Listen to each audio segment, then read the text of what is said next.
시청자 여러분 반갑습니다. 11월 25일 월요일 손상TV의 10분 찌르기 방송을 시작하겠습니다. 자, 이거 막 찔러대니까 곳곳에서 난립니다. 너무 세게 찌른다. 너무 약하다. 약하든 세든 간에 찌르는 건 계속 찔러야 되기 때문에 찔리는 쪽에서는 아마 아픔은 같을 겁니다. 그래도 어떡하겠습니까? 우리라도 찔러야 되지 않겠습니까?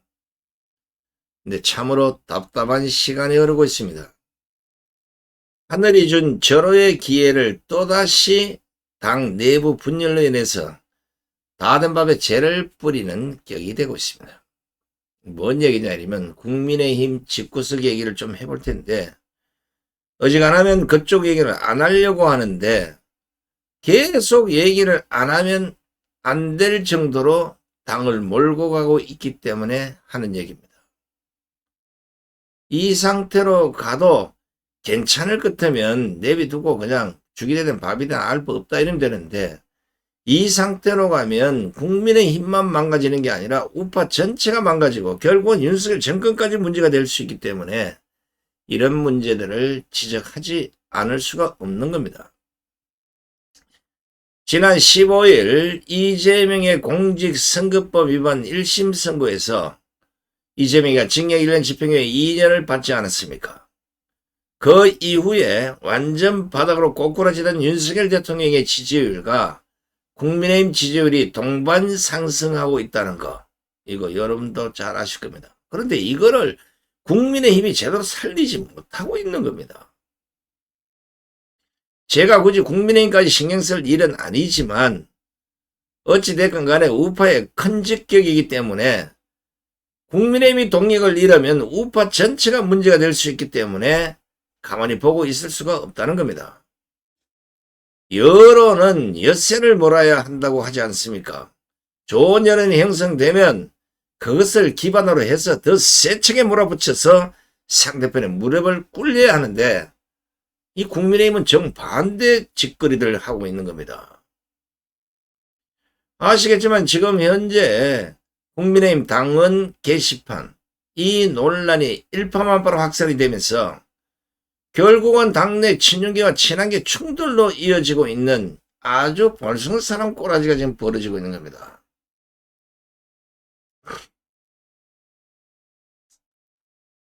물론 찬밥 신세를 면치 못했던 친윤계는 이 기회를 찬스라고 생각할 수도 있습니다. 그러다 보니 진하게나 있으면 전부 다가 한마디씩 해가지고 일단 한동훈을 몰아세웁니다. 한동훈이 직접 밝혀라. 한동훈이 사과하나. 왜 못 밝히냐. 똑 부러진 한동훈이 어디 갔냐. 2주 넘게 갈팡질팡 어쩌고 저쩌고 난리 법석 떠는 공격을 퍼붓고 있는 겁니다. 몇 가지만 보여드리겠습니다.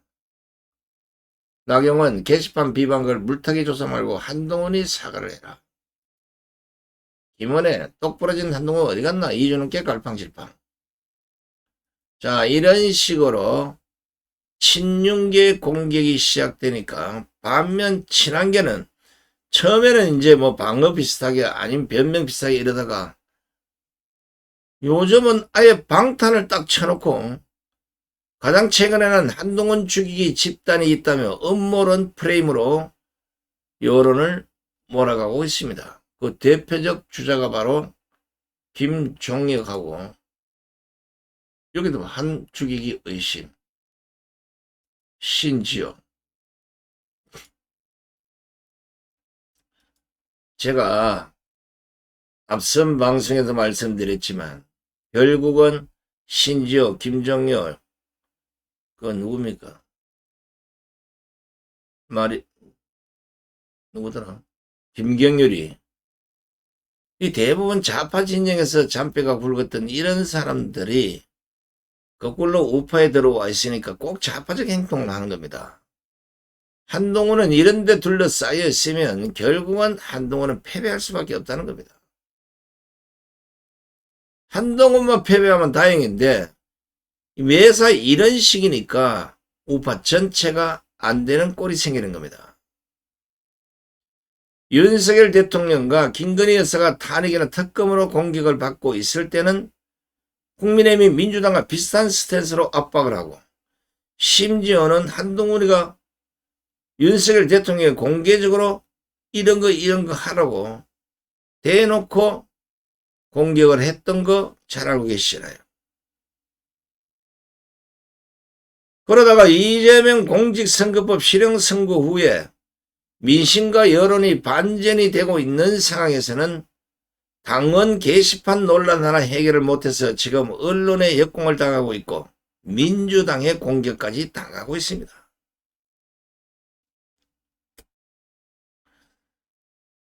의혹이라면 빠른 시간 내에 해소하는 것이 장땡입니다.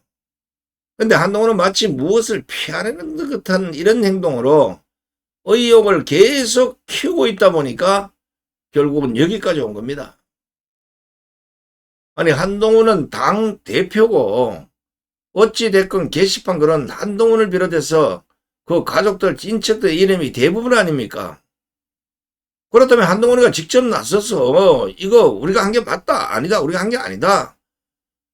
정확히 밝히고 거기에 대한 대책을 얘기하면 일단 잠재울 수 있는 문제가 아니냐 이겁니다. 그런데 언론 보도를 보면 한동훈이가 최근 측근들에게 의혹이 아니라고 해도 공격은 계속될 것이다. 문제될 것이 없기 때문에 정쟁의 한복판으로 들어가는 건 옳지 않다. 이런 취지로 말을 했다는 겁니다. 바로 이런 정신 상태가 문제라는 겁니다.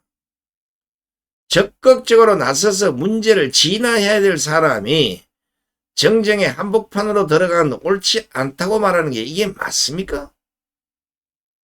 이렇게 정치 초짜고 한동훈은 큰 지도자의 역할을 못하고 있다는 겁니다. 아니 진짜 제가 봐도 아마추어 냄새가 풀풀 나요. 난 지금까지 수많은 정치인들을 봤지만 이렇게 아마추어적 행동을 하는 사람 처음 봤어요. 이런 것은요, 당 대표 정도 되면 정면 승부를 걸어야 되는 겁니다. 자신이 했는지 안 했는지를 정확히 국민들에 밝히고 했으면 이래서 했으니까 잘못됐습니다 하고 사과를 하고, 안 했으면 고소를 통해서 이게 어떤 놈들이 다 밝히겠습니다. 아니면 당내 감사를 했을 당무 감사를 했을 때 충분히 밝힐 수 있는 내용 아니냐고요. 또 가족이 했다. 그러면 그냥 아마 저를 도울 생각에 한 것 같은데 모두 제 부득의 소치기 때문에 국민과 당원들에게 사과를 드립니다. 이렇게 하고, 이 역시도 만약에 가족이 한 게 아니라 그러면 공식적으로 고발을 해서 이렇게 하겠습니다. 이제 와서 뭐 고발 하니 안 하니 헛소리를 다 하고 자빠졌어요. 판 다 뒤집어진 뒤에. 그 국민의힘 사무처도 마찬가지예요.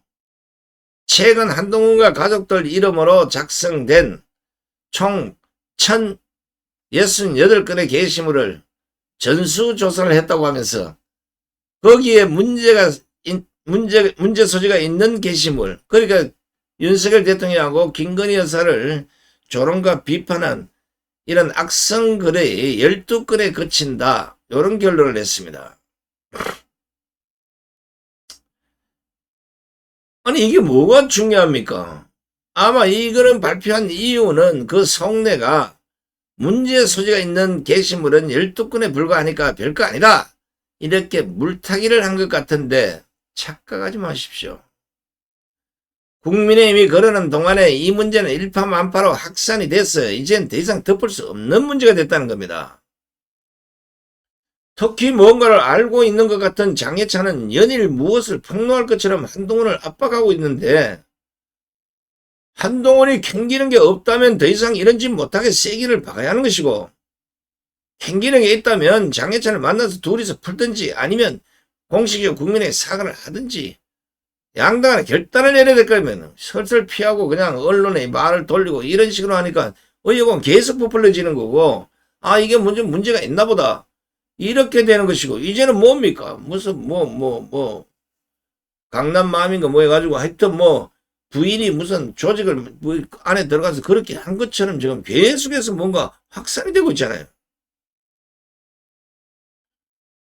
중요한 거는 대야 공격을 할 수 있는 하늘이 준 무기를 국민의힘이 전혀 못 써먹고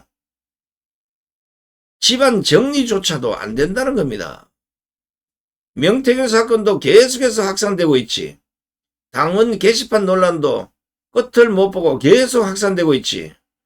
이게 뭡니까? 공격 무기를 들고도 방문을 해야 하는 꼴이 우습지 않냐는 이겁니다. 여기는 한동훈이나 윤석열 대통령 빠들도 한몫을 하고 있다고 저는 보는 겁니다. 비언인지 거식인지 구분을 못하고 그냥 한동훈 건들면 한빠들이 윤석열 대통령 건들면 윤빠들이 마구잡이로 따라듭니다. 걱정이 돼서 조언도 해주고 잘못 가고 있는 길을 바로 잡아줘도 왜 비판하냐고 난리 법석입니다. 이런 사람들 때문에 국민의힘이 더 망하게 생긴 겁니다. 제가 준 PD가 아마 수차 말씀을 드렸습니다. 우파의 가치, 우파의 목표에 중심을 두고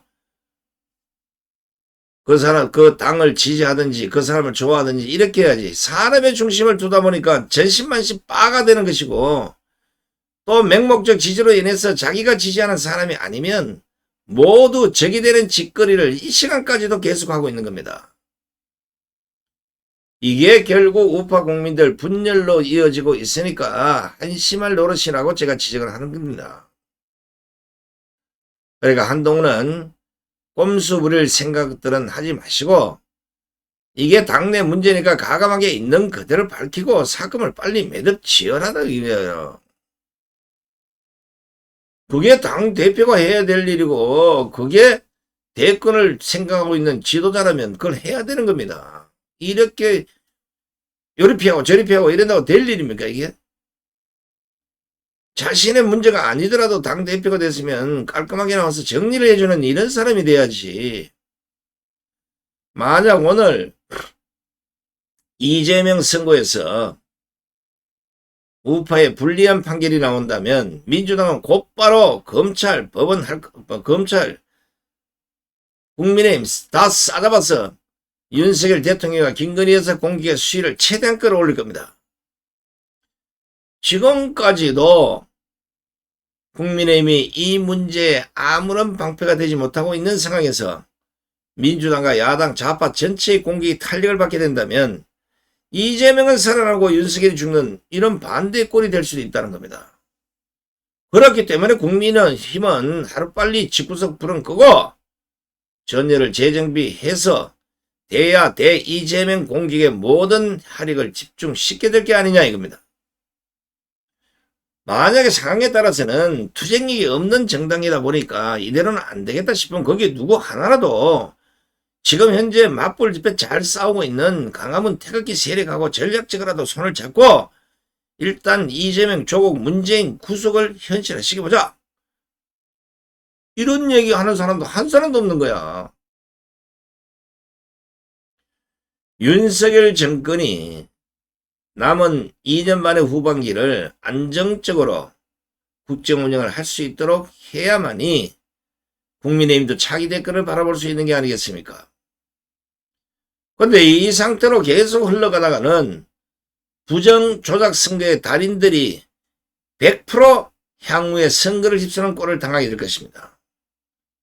정신 똑바로 박힌 국민의힘 의원이 단 한 명이라도 있다면 부정조작 선거를 못하게 세기를 받기 위해서라도 이 문제를 공식적으로 거론을 해서 만약에 진상규명이 안 된다 그러면 당에서 TF를 만들어서라도 이것 진실규명 해드리겠습니다. 그럼 우파가 난리 납니다. 뭐 잘못으로 난리 난다는 게 아니라 국민의힘이 거기에 반응을 했다. 그 반응하면 당연히 대통령실도 반응할 거고 그러면 지금까지 드러난 수많은 증거들만 해도 충분히 초토화시킬 수 있다는 겁니다.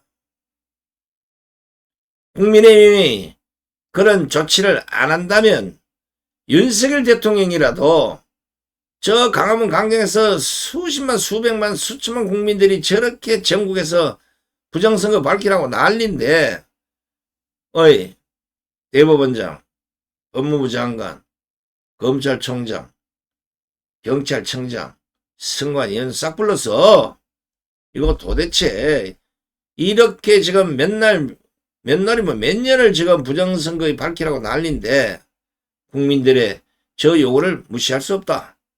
그러니까 조사위원회라도 구성을 하든지 아니면 수사를 통해서 부정 조작 선거가 있는지 없는지 진실 규명을 해서 보고해. 이렇게 해야 될 거 아닙니까? 진실 규명 조사위원회만 만들어서 조사에만 들어가도 향후 선거에서 부정 조작 선거를 막는 큰 방어막이 될 수 있다는 겁니다. 그 좋은 사례가 있어요. 미국 대통령, 이번에 47대 미국 대통령에 당선된 트럼프를 좀 배우라는 겁니다. 트럼프 당선인이 부정선거를 막으려고 변호사 6,500명을 동원했다는 거. 이거 대단하지 않습니까?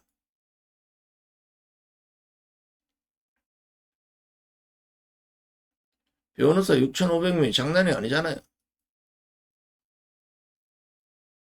트럼프 당선인은 지난 15일입니다. 미국 플로리다주 웨스트팜비치에서 열렸던 트럼프 이 별장이 마르라고에서 열린 미국 보수정치 행동회의 갈라 디너쇼가 있었습니다. 이거 좋은 데 사네. 웨스트팜비치에 트럼프 별장이 있다네. 그 별장 마르라고에서 미국 보수정치 행동회의 갈라 디너쇼가 열렸는데 그 자리에서 트럼프가 노스캐롤라이나 주에서만 변호사 600여 명이 표를 지키기 위해 가동됐다. 이렇게 밝힌 겁니다. 그러면서 이번 대선 승리의 요인 중 하나로 각 주정부가 방치한 허술한 선거 시스템을 정상으로 되돌리기 위한 합법적 감시 활동을 꼽았습니다. 뭡니까? 부정선거를 막기 위해서 합법적 감시 활동을 해서 트럼프가 이번에 압도적 당선을 됐다는 걸 확인해 주고 있는 겁니다. 트럼프는 또 이번에 많은 변호사들이 일해줬고 그들은 기계와 같이 주도 면밀하게 현장에서 우리의 표를 지켰다면서 그 덕분에 129년 만에 미국 대선에서 전국 최대 투표 차이로 재집권에 성공할 수 있었다. 이런 말을 한 겁니다. 윤석열 대통령과 국민의힘 의원들이 이날 트럼프 연설을 들었는지는 모르겠지만 부정선거를 막았기 때문에 당선될 수 있음을 언급한 겁니다. 트럼프는 이날 연설에서 우리는 2020년에도 이겼다. 이게 뭡니까?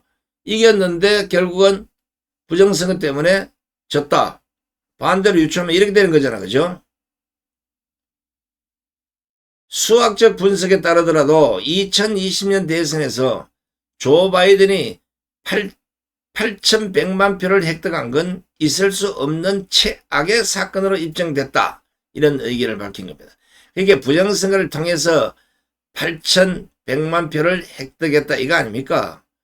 2020년 미국 대선에서 조 바이든이 얻은 표가 8,120만 표입니다.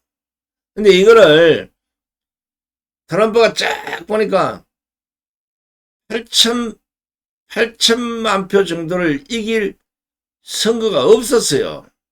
2004년에 낙선한 존 케리는 5,900만 표, 2008년 버락 오바마 6,950만 표, 2012년 재선 시 오바마 6,950, 2016년에 낙선한 힐러리 클린턴 6,800만 표. 원래 해리스가 6,640만 표를 얻은 것과는 상당한 차이가 있기 때문에 트럼프가 이런 문제를 정확히 파악을 했고 이 부정선거를 막지 않으면 당선될 것이 어렵다는 판단을 내리고 부정선거를 막으려고 변호사 6,500명을 동원했습니다. 그것이 주요했고 그것이 바로 이번에 트럼프를 당선시킨 원동력이 된 겁니다. 앞으로 트럼프 정부가 출범을 하면 미국은 부정선거 세력이 아마 작살날 겁니다. 트럼프는 가슴 속에 4년 전에 부정선거 때문에 내가 낙선했다. 이렇게 생각을 하고 있는데다가 이번에도 이 감시를 통해서 부정선거 일부가 발견된 만큼 트럼프가 이것들 그냥 두겠습니까? 그렇다면 윤석열 대통령이나 국민의힘이 이것을 안다면 반면교사로 받아들여서 대한민국에서도 영원히 부정선거를 추방해서 우파의 정권 재창출을 할 생각이 있다면 당장 올해 안에 이 부정선거와의 전쟁을 선포하시고 조작선거가 됐든 부정선거가 됐든 그 원인을 국민들이 다 찾아냈잖아. 그러면 그걸 전부 다 갖다 놓고 전문가를 대동해서 무엇이 문제인지를 파악하고 그걸 국민들에게 알리란 겁니다. 흔히 정치인들이 하는 얘기가 그거 밝힌다고 해서 무슨 대세가 틀어지는 것도 아니던데 투표는 한 표도 중요한 겁니다. 국민의 주권이요. 헌법으로 보장된 국민의 주권입니다. 한 표 차이로 떨어질 수도 있고 한 표 차이로 붙을 수도 있다고 본다 그러면 매우 중요한 문제입니다. 아시겠습니까? 윤석열 대통령과 국민의힘에 다시 한번 부정 조작 선거 이 원인 규명에 나설 것을 촉구하면서 오늘 방송을 모두 마칠까 합니다. 끝까지 함께해 주신 시청자 여러분 대단히 고맙습니다. 안녕히 계십시오.